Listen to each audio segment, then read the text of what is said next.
સાબરકાંઠાની ચિતરિયા તાલુકા પંચાયતની બેઠક ઉપર મતદાન। ચિતરિયા બેઠકના ભાજપ ઉમેદવારનું નિધન થતાં ચૂંટણી રખાઈ હતી મોકૂફ।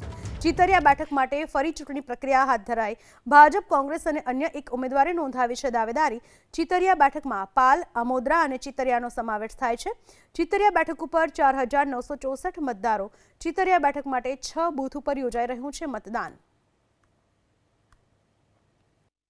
સ્થાનિક સ્વરાજ્યની 2026ની ગુજરાતમાં તાજેતરમાં જ ચૂંટણીઓનું જે કામગીરી હતી તે પૂર્ણ થઈ હતી, જેના પરિણામો પણ જાહેર થઈ ચૂક્યા હતા। પરંતુ જે વિજયનગર તાલુકાની જે ચિતરિયા બેઠક છે તે ચિતરિયા બેઠકના ભારતીય જનતા પાર્ટીના ઉમેદવારે પોતાની ઉમેદવારી નોંધાવી અને ત્યારબાદ તેઓનું આકસ્મિક અવસાન થવાના કારણે ફરી ચૂંટણી પ્રક્રિયા હાથ ધરવામાં આવી છે। જે પ્રકારે દ્રશ્યોમાં જોઈ શકાય છે તે પ્રમાણે આજે વહેલી સવારથી ચિતરિયા બેઠક પર 3 ઉમેદવારો માટે વહેલી સવારથી શાંતિપૂર્ણ માહોલ વચ્ચે મતદાન શરૂ થઈ ચૂક્યું છે। જે પ્રકારે જે મતદારો છે તે મતદારોમાં પણ એક પ્રકારનો ઉત્સાહ જોવા મળી રહ્યો છે।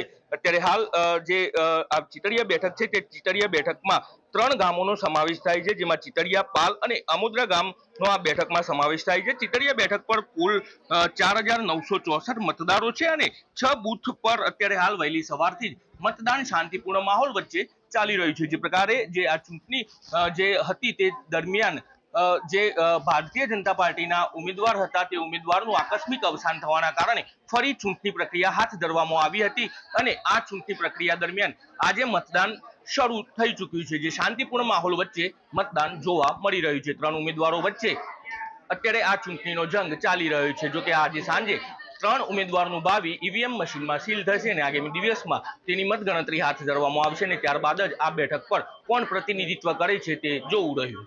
દર્શન પટેલ, ABP અસ્મિતા, સાબરકાંઠા।